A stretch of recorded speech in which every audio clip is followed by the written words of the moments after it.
जय श्री कृष्ण। राधे राधे। राधे सत्संग में सत्संग का रसपान करते सभी आत्मीयजनों, श्री वल्लभ की प्रेरणा से प्रेरित होकर राधे सत्संग में आज हम देखें कि अपने भगवान श्री कृष्ण को कौन सी चीजें अति प्रिय है, इसके बारे में देखे जाने। लेकिन इससे पूर्व अगर आपने राधे सत्संग चैनल को सब्सक्राइब न किया हो तो सब्सक्राइब कर लेना, जिससे आपको हर सत्संग की जानकारी मिल सके। तो प्रियजनों, जिनसे श्री कृष्ण अति प्रसन्न होते हैं,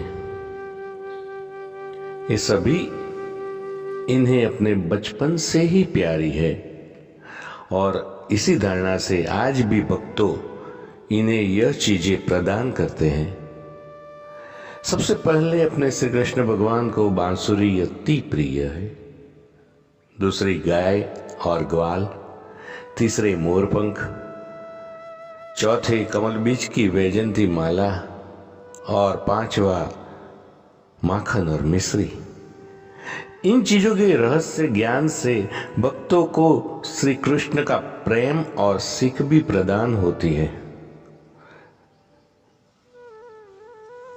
बांसुरी के बारे में देखें तो बांसुरी श्री कृष्ण को अति प्रिय है। प्रभु इसे अपनी खुशी और गम दोनों में बजाया करते थे। हमेशा उनके साथ उनकी बांसुरी रहती थी। उन्हें बंसी बजैया भी कहते हैं। प्रियजनों, हम देखें कि बांसुरी में 3 गुण होने से बांसुरी अति प्रिय हो गई है। सबसे पहला तो बांसुरी में कोई गांठ नहीं होती। इस तरह मनुष्य को भी किसी भी बात की गांठ नहीं बांधनी चाहिए।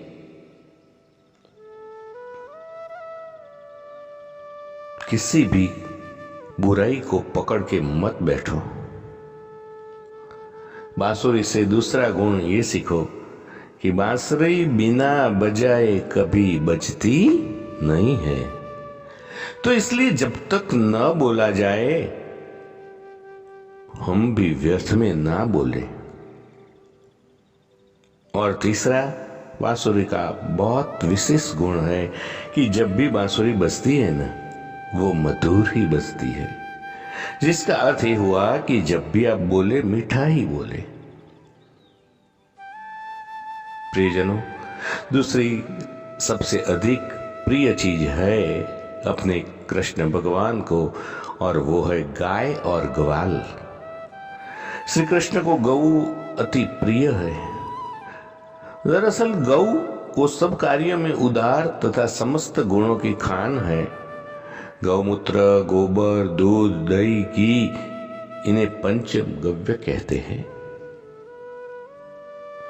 तो मान्यता ऐसी है कि इनका पान करने से शरीर के सब रोग जीव के भीतर पाप नहीं ठहरता।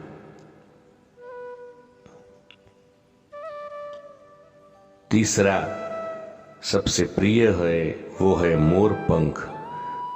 मोर पंख, उससे ब्रह्मचर्य की शिक्षा मिलती है। मोर ही एकमात्र ऐसा प्राणी है जो ब्रह्मचर्य का पालन करता है। मोरनी मोर के आंख के आंसू को पीकर संतान को जन्म देती है।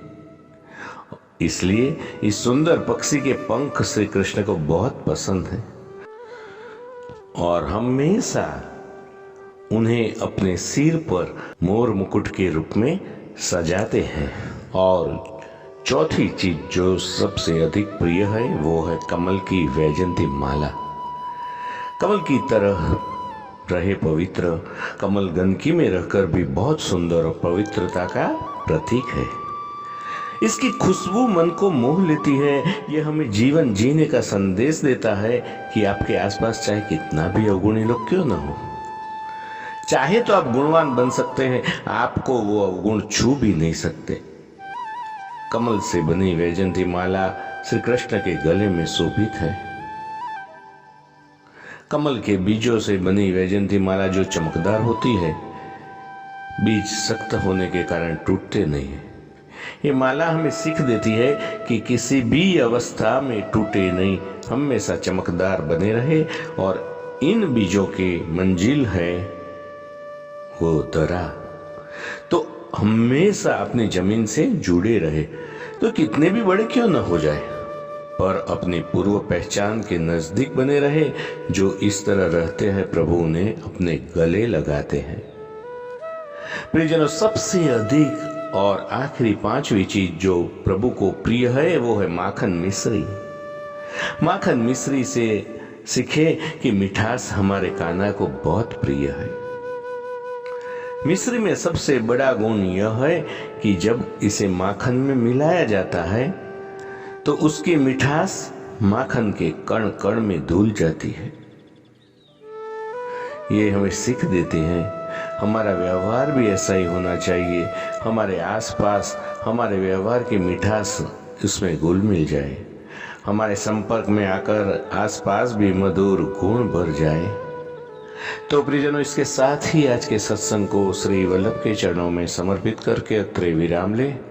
फिर मिलेंगे राधे सत्संग में नए सत्संग के साथ। जय श्री कृष्ण। राधे राधे।